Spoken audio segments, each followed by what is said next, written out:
All right, paying for gas is one thing, but how do you feel about paying to use our roads? It is a controversial idea, but some say that is the future here in Washington. The state is now pushing the pay-per-mile program because with lawmakers actively pushing for electric cars, the gas tax is now drying up. That gas tax has been driving WashDOT's budget. Today, Fox 13's AJ Janival got a progress report on this issue. AJ? Brian, the way this would work is drivers would essentially be responsible for monitoring their own mileage and then paying a few cents per each one of those miles. As more and more people are leaving gas cars behind and working with electric, as you mentioned, that gas tax will be antiquated.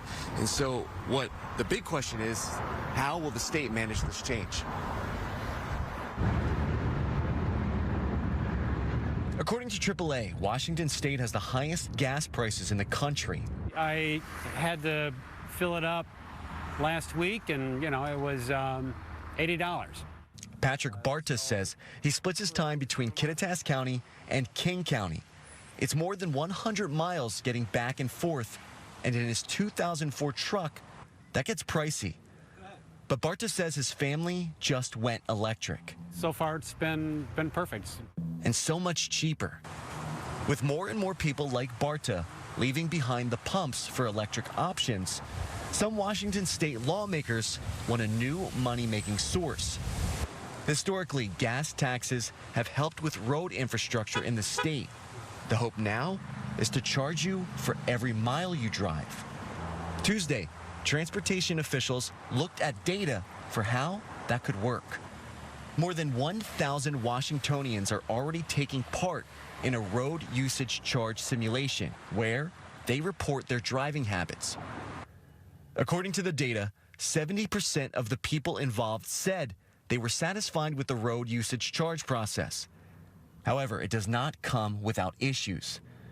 Data from the report I obtained shows drivers have privacy and location sharing concerns, as well as concerns trusting people to be honest with their driving habits. According to the information, about 20% of the people involved stopped paying their bill after the first cycle of testing.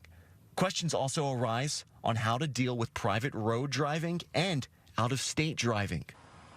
For people like Barta, the biggest question is, will this be equitable? I would assume it's probably going to hurt those people who have to commute a long ways, especially maybe the lower income people who can't afford to live in Seattle but still have to work in Seattle. It's probably going to hurt them more than the people who obviously have the means. Brian Hanna, this is a work that has been in progress for a long time. Officials tell me about 10 years they've been researching this possibility. Now, what the hope is for Washington State Transportation Commission officials is that they have a voluntary pay per mile tax plan that's available by 2025. But as of right now, there's nothing official. You can count on us to continue to keep you up to date as we learn more. Reporting live in Tacoma, I'm AJ Janival for Fox 13 News. All right, AJ, thank you so much.